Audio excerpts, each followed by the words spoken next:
Desde febrero de 2016, Turquía sufrió 7 atentados en el país. El último, el más reciente, el más impactante tal vez, fue el asesinato del embajador ruso en Ankara. La oposición pide la renuncia de Erdogan y la política exterior del gobierno turco es vista como el motivo de esos atentados. Vemos un informe.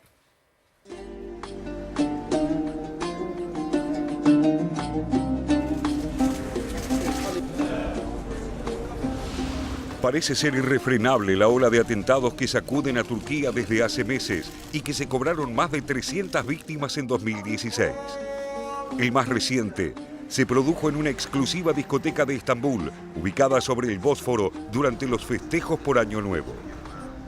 El autodenominado Estado Islámico asumió a las pocas horas la autoría del hecho en un comunicado difundido por internet, mientras las autoridades realizaban redadas y detenciones en una frenética búsqueda del asesino.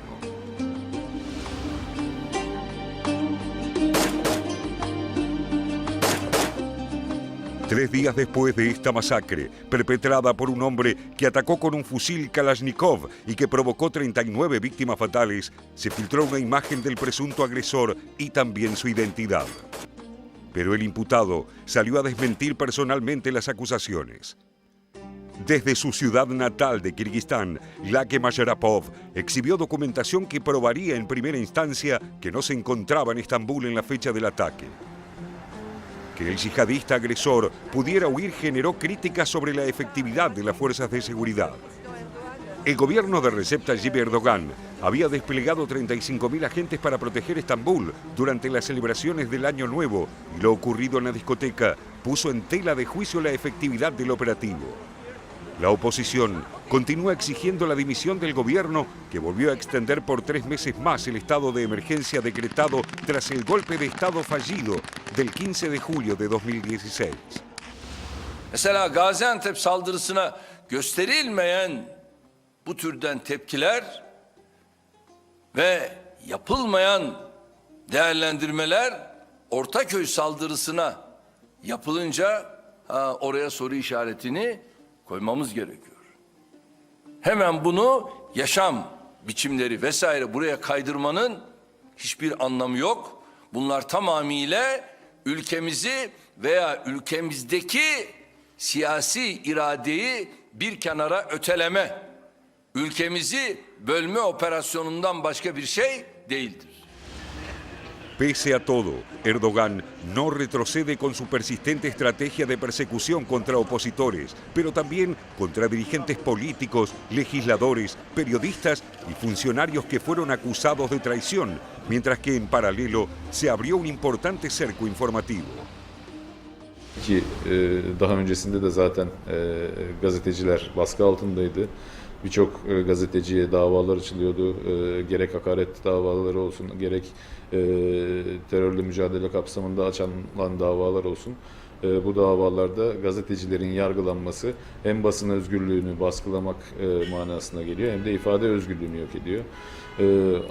Aynı zamanda da bütün bu uygulamalar anayasaya aykırı olduğu zaman bu sefer de diyoruz ki bu daha da genişleyip kapsamı artacak bir duruma geliyor.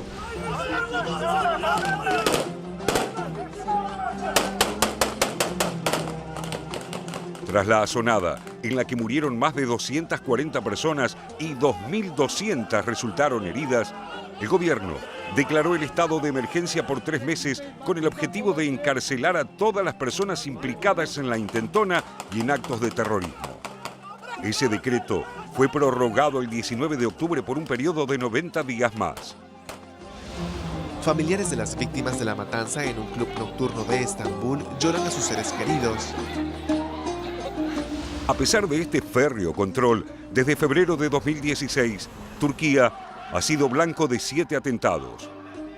Entre ellos, el cometido contra el embajador ruso en Ankara, Andrei Karlov, quien fue asesinado a tiros por Mevlut Mert Altintas, un policía turco fuera de servicio, cuando el diplomático participaba de la inauguración de una muestra de fotografía en una galería de arte.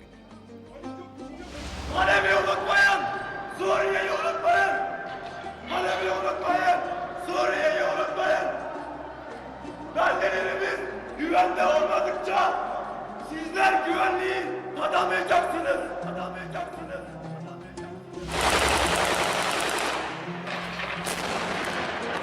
El recrudecimiento de la guerra en Siria es uno de los factores que volvieron más vulnerable al país. Ankara no había emprendido hasta mediados de 2015 acciones decisivas contra el Estado Islámico u otras milicias integristas en territorio sirio y hasta fue acusada de connivencia con los yihadistas. Es que el objetivo principal de Turquía en el conflicto sirio, además de una eventual caída de Bashar al-Assad para destruir a las guerrillas kurdas, de las que el Partido de los Trabajadores del Kurdistán es su brazo político.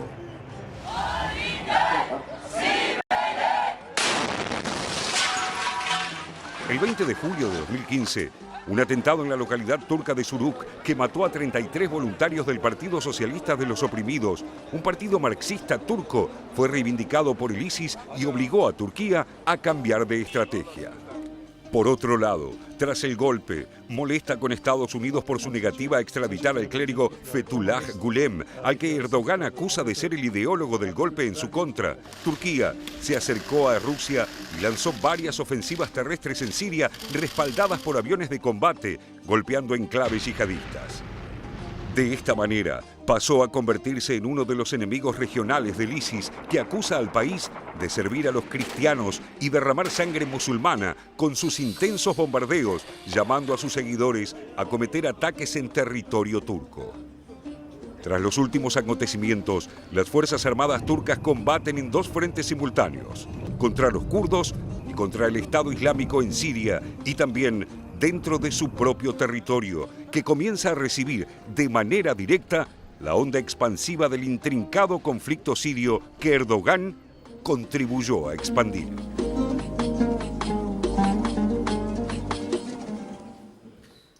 Veíamos entonces el informe sobre la situación en Turquía y qué mejor que estar con Marcelo Cantelmi, jefe de internacionales del diario Clarín y autor de varios libros, sobre todo de libros que tienen que ver con lo que fue la primavera árabe y con la región en donde está Turquía. Hola Marcelo, muchas gracias por estar con nosotros. Gracias por invitarme. Y la idea es un poco conversar, charlar no solo sobre Turquía, sino todo lo que, digamos, se desplaza alrededor de Turquía. En este caso veíamos lo que tenía que ver con Siria y veíamos los cambios en la política de Erdogan, cómo pasa de ser, por un lado, acusado, incluso la propia prensa lo acusaba de armar a Estado Islámico, y ahora aparece como uno de aquellos que los combate. La relación con Rusia, que va y viene. ¿Qué pasa con Turquía? ¿Dónde está parada hoy Turquía? Bueno, hay dos niveles. Una es que hay un nuevo arenero geopolítico en adelante que va a regir, creo yo, las relaciones internacionales de la zona por mucho tiempo, que es esta troika que se ha montado entre Irán, Rusia y Turquía, que es la posguerra, digo. Esta es el pequeño Yalta de la reunión de Moscú después del asesinato del embajador, donde estos países plantan banderas sobre la posguerra. Y en cuanto a Erdogan es un gran camaleón. Tiene una enorme habilidad para cambiar de color. Fue un dirigente laico como primer ministro y como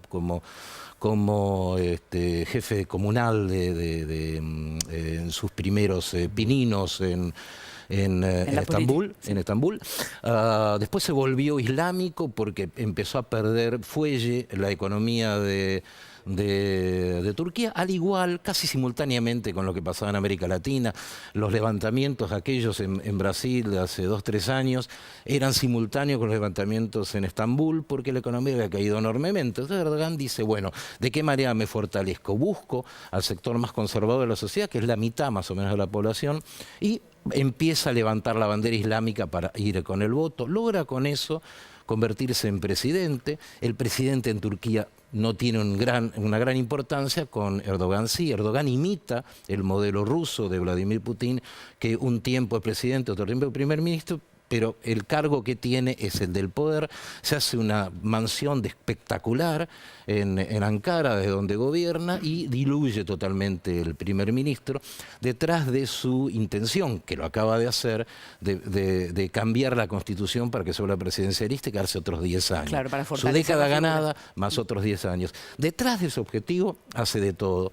Ahora, ¿qué pasa? Erdogan o Turquía, según la denuncia de Joe Biden, el vicepresidente de Estados Unidos, junto con Arabia Saudita y Qatar, fueron los grandes respaldos que tuvo el ISIS, que es una organización que dice ser islámica, dudoso, no lo es, que es una organización mercenaria, al uso, ¿no? Un proxy army para combatir a Irán, y la usó todo lo que pudo para frenar a los kurdos, Turquía.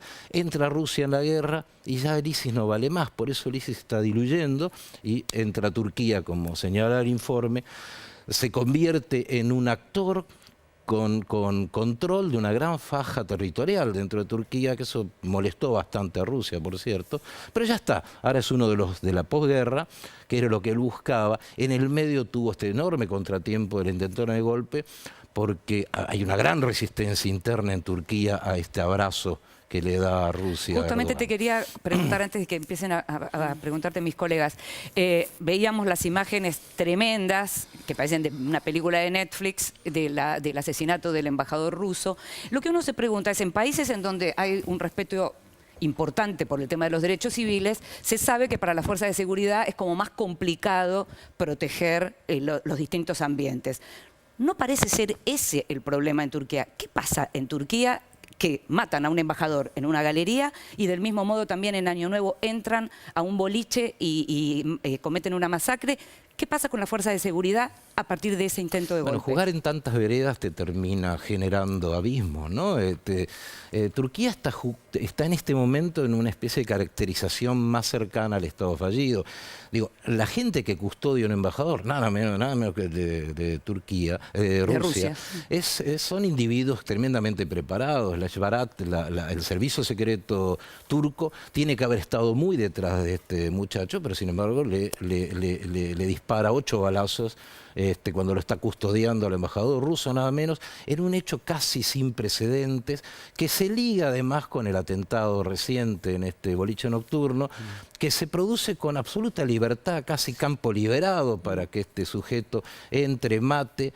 También bastante mercenario en muchos sentidos, digamos, acá falta todos los componentes mesiánicos que tienen muchos de los que atacan en estos episodios de terrorismo, frente a una dependencia policial, casi sin nadie que vigile, con total libertad, y desaparece, no sabemos dónde está, no lo encuentran, difícilmente quizás lo puedan llegar a encontrar. Digamos, Turquía tiene un problema de estructura bastante concreta, que una de las razones es que la limpieza que ha hecho, la enorme purga que ha hecho en ejército y en la fuerza de seguridad, lo dejaron fuerte desamparo, y aparte con mucho odio interno, con mucha furia interna por estos manejos. Bueno, también responde esto a las premisas del ISIS. Uno es la humillación de los gobiernos, es decir, hacerlos prácticamente inútiles frente a un atentado barato, en algún caso, como un atentado con un camión, que es lo que ha ocurrido en Europa últimamente, y la otra, debilitar la economía. La economía turca justamente depende mucho del turismo, y el turismo, de este modo, en el atentado contra la discoteca en particular, había infinidad de extranjeros, sobre todo de países árabes, que habían ido a pasar el Año Nuevo allí, y allí justamente se produce este atentado. Pero me interesó... Quisiera agregar un dato más pequeño. Yo creo que el punto de inflexión es el atentado al aeropuerto de Ankara, que se produce después de que Turquía olvida al ISIS. No olvidemos que Erdogan cierra todos los diarios independientes y los medios radiales y televisivos independientes en Turquía porque habían investigado el trasiego de armamento y demás. Y yo mismo cruzaba libremente las dos fronteras, digo, siendo un periodista sudamericano sin ningún problema. Imagínate lo porosa que era esa frontera, y si era porosa era porque querían que fuera porosa. Seguro. Yo quiero volver a un punto, el punto del Yalta, que dijiste entre Irán, Turquía y Rusia. Es un Yalta medio débil, es decir, Turquía y Rusia, más allá de que llegaron a un acuerdo después de haber derribado aquel avión ruso en la frontera con Siria, llegaron a un acuerdo por el cual Erdogan convence a Putin: bueno, a mí déjame repeler a los kurdos y vos ocupate del resto. No trabajaron juntos o no atacaron juntos en Siria. E Irán tampoco estuvo unido, digamos, a las fuerzas turcas y a las fuerzas rusas. Cada uno colaboró por su lado con el régimen de Al-Assad, pero no hubo una comunión ahí de intereses, por lo visto. Sí, pero hay una comunión de objetivos, es cierto lo que decís. Es un Yalta petit, muy pequeño, yo lo comparo exageradamente. Ahí no están las figuras de aquel momento, y es para esa región. Lo que define eso es el triunfo enorme de Rusia en toda la línea. Siria queda bajo el amparo de de Irán. Hemos visto hace poco un desfile espectacular de la milicia de Hezbollah en Siria, mostrando músculo para adentro y músculo para afuera, para Israel, para Estados Unidos. Turquía pone un límite al Kurdistán sirio para que no se extienda, y Rusia aparece ante el mundo, y ahora se está yendo, aparece ante el mundo, bueno, ya logré lo que quería. Digo, el perdedor es Occidente en eso. Digo, todos los objetivos previos de Occidente caen, y las pocas victorias que son importantes son contra lo que queda del ISIS, que se está desfigurando porque perdió patrocinio. Al perder patrocinio, pierde Mosul, la capital, está un 70% ya tomada, la capital principal en Irak de esta banda terrorista. Insisto, nosotros no la llamamos nunca Estado Islámico, tenemos un acuerdo editorial en el diario para no agregarle Islam, porque no son islámicos, y además genera islamofobia monstruosa estos mercenarios, y están perdiendo Raqqa, curiosamente en una alianza entre Estados Unidos y los kurdos que enfurece mucho a Turquía. Claro, porque al mismo tiempo, cuando vos decís que los une el enemigo en todo caso, o los une Occidente como enemigo o del otro lado, para Turquía no es exactamente lo mismo Occidente que para los rusos y para Irán. Sí, yo no usaría la palabra enemigo, yo creo que acá hay una cuestión de intereses que están empezando a tomar cuerpo.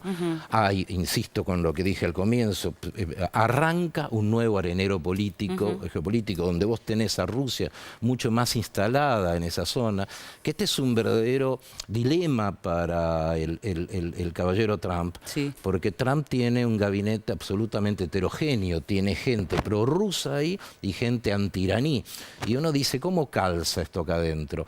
Él detesta a la OTAN, Turquía es el principal jugador de la OTAN en esa región, pero aparte Turquía está buscando la entrada a una organización de mutua defensa que está liderada por China y por Rusia. China se ha vuelto el enemigo más interesante, digamos, de la ordalía tuitera de Donald Trump. Y cuando vos pones todo eso sobre la mesa, decís, Dios mío, ¿cómo va a ordenar esto si es que en algún momento se le ocurrió ordenarlo? Yo lo a dudo. Donald Trump decís. Donald Trump. Ahora seguimos con eso. Sí, bueno, yendo a ese arenero al que haces alusión, me gustaría mirar un poco al futuro, porque acá estamos hablando de varias cosas. O sea, una cosa son los síntomas de una guerra en múltiples frentes que está librando Turquía, me parece, como que es víctima de sí misma y del contexto internacional. Estamos nombrando el intento de golpe de Estado y los intentos de Erdogan de perpetuarse en el poder con la extensión además de un estado de emergencia que está prorrogando permanentemente. Ahora, libra una guerra con el ISIS, libra una guerra con el PKK, o sea, con los kurdos, que tienen su sublevación en el sur, y donde esa alianza de los Estados Unidos con los kurdos en realidad viene a irritar a una Turquía que se alía a los rusos. Pero el ISIS, me gustaría también más pruebas de lo que decís, de por qué el ISIS está en retirada. El ISIS se le metió a Turquía, se le metió en 2 ciudades, Yarablus, y aquí la tenía anotadita, nombres muy complicados, Tel Aviv. De algunos lugares fueron removidos, pero me parece que no está terminado ese capítulo. Me gustaría ir hacia dónde va esto, si el gran ganador en este caso es Rusia, con un Donald Trump que le extiende la mano en una de las teorías realistas, como una vuelta al realismo en política, ir más hacia adelante. Sí, es un verdadero laberinto, es un dédalo todo eso. A ver, separemos la cosa. A Turquía solo le interesa frenar al Kurdistán, punto. Para eso usó al ISIS. Ahora el ISIS no sirve más y bajó su nivel de actividad. El ISIS llegó a tener 7 millones de personas bajo su bota cuando era el califato, cuando era el éxito, y ese éxito generaba que aparecieran los lobos solitarios, que en general eran gente con bastantes dificultades personales. Inestables emocionalmente. Y que se montaban, sí, me costaba encontrar la vuelta, porque me acordaba, por ejemplo, de Orlando, ¿no? Un hombre que tenía problemas de identidad sexual, que en lugar de definirlo en el diván va y agarra una Kalashnikov y mata a 50 personas, palestinas, y que pasa a ser teóricamente del ISIS. Alguien lo reivindica, me imagino lo habrán castigado cuando se enteraron realmente de la cuestión de género de este caballero, ¿no? Porque el ISIS detesta a los gays. Pero en ese momento era una de las organizaciones, fue la organización más exitosa de terrorismo de la historia, diría yo. ¿Qué le duró? Lo que le duró. Empezó a perder mucho espacio. A nivel territorial perdió enorme cantidad de espacio en Irak y en Siria. Pueden desparramarse, pero hay una cuestión con el ISIS. El ISIS, en tanto sea exitoso, genera émulos, pero un ejército derrotado difícilmente lo sea. Posiblemente sea relevado, qué sé yo, puede llegar a suceder. Pero a Turquía solo le interesa combatir al PKK, que lo tiene, obviamente, el pueblo kurdo, un pueblo martirizado, es un pueblo apátrida que está a todo lo largo del siglo pasado hizo todo lo posible para poder tener una patria, tiene algo parecido en el norte de Irak, y este es el mayor intento, diría, de toda su historia para poder armarse en una estructura institucional, que es lo que está tratando de derribar Turquía. Punto. Ese es un punto. Del otro lado, no, el otro es mucho más serio. El otro es la instauración de un espacio estratégico entre Rusia y aliada con China en esa zona. Es un mapa distinto, por eso lo marco de esa manera. Turquía ahí juega un papel, fue, y como en Yalta, como Stalin, liga una parte de Berlín. Pero y toda la parte del este. Para Turquía es ese el objetivo.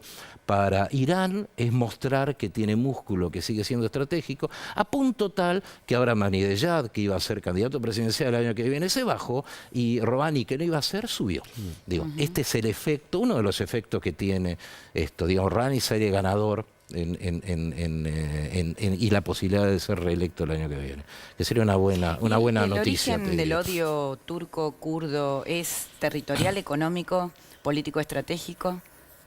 Es muy complicado porque va a las raíces de la historia de estos dos pueblos. Hay 20 millones de kurdos dentro de Turquía que han venido peleando por la autonomía, y el gobierno, el régimen nunca lo permitió. Eso generó todo tipo de emergentes. Es notable, los kurdos tienen ramas marxistas, ramas trotskistas, ramas islámicas, ramas chiitas dentro del Islam, sunitas. Es una especie de compendio de todo lo que vemos, todos contra Ankara, y todos detrás de la posibilidad de tener un Estado. O un Estado islámico, o un Estado laico. No es el mismo Estado el que quieren, digamos. Claro. No. Pero si hay una pelea muy fuerte, histórica, que le da personalidad, identidad a ese pueblo por tener una patria. Tienen 56 diputados y 510 procesados. Esto después del golpe de julio. Buen detalle. Un dato interesante. Vos fíjate que en todo este análisis que hemos hecho nos falta un actor. Y ese actor es Europa. La pasividad de Europa, sobre todo, justamente por los refugiados, esos hay 6.000 millones de euros. El pacto que tienen, ¿no? Exactamente. Como una presa. Europa evidentemente está en segunda bandeja arriba porque le conviene que este statu quo, digamos, para que Turquía no permita el ingreso de más Europa es rehén de refugiados. Turquía. Claro, hay una extorsión Europa ahí. hizo un acuerdo con Turquía y Grecia, lamentablemente exitoso, porque es un éxito muy polémico. Bajó 70% el ingreso de refugiados, 500.000 contra 1 millón y pico, porque los están conteniendo ahí. Obviamente que si vos resolvés la guerra en Siria, que es lo que viene, va a pasar lo mismo que pasó con Vietnam cuando éramos jovencitos, digamos, que todos los refugiados de Indochina ya dejaron de escapar del lugar porque creció el país. Pero Europa depende mucho de que Turquía no se enoje y no rompa esos acuerdos. Obviamente que no le van a dar lo que Erdogan quiere, que es ingreso irrestricto en Europa y sin visado, porque cómo controlás lo que viene en medio de todo eso, ¿no? Marcelo, te quería preguntar, el 20 de enero asume Donald Trump. ¿Vos te imaginás que Estados Unidos vaya a cambiar la política de extradición de Gulen, por ejemplo, con la llegada de Trump? No, no lo creo, no lo creo. No, el tema Gülen es tan polémico. Erdogan lo usa como la segunda patria. Iba a ser otro comentario, pero digamos, es como que ha creado un enemigo al uso y a Gülen le echan la culpa de cuánta Pues se decía cosa incluso que el existe. asesino del embajador se había formado con Exactamente, el gulenismo, no, y el golpe también, y si llueve es por Gülen y si no llueve también. El tema Poder no le falta, el tema es que igual. Gülen es un personaje bastante interesante, fue socio, aliado profundo Sí, claro. del camaleón que hablábamos antes, y después se pelean en una batalla que es superestructural, no es del pueblo, es en el poder alto. Ahora, Gülen generó una estructura de educación y de salud gigantesca, no solo ahí tiene institutos de educación por todo el mundo, y en Turquía tenía 600 institutos, que yo visité algunos, y era como entrar en una universidad o en un secundario de California. Digo, ese estilo, las chicas con los chicos, nada de cubrirse, una especie de islam electrónico como el de la iglesia evangélica, con esa propuesta. Tenía toda una estructura además de ayuda en emergencias, muchísimo dinero. Un Estado dentro del Estado, como dicen. Sí, más o menos, digo, porque en realidad no es claro que Gülen estuviera socavándolo a Erdogan. Ahora, cuando Erdogan se vuelve más islámico, necesita ese referente, y el segundo referente menor que usa mucho Erdogan en campaña son los armenios. Él dice, él bromea diciendo, me dijeron armenio para insultarme, ¿no? En la campaña. Digo, él trata de buscar ese tipo de enemigos. Recordemos el genocidio y lo que significa para el pueblo armenio ese tipo de Y lo que comentarios. significa para Turquía cada vez que un país reconoce al genocidio armenio.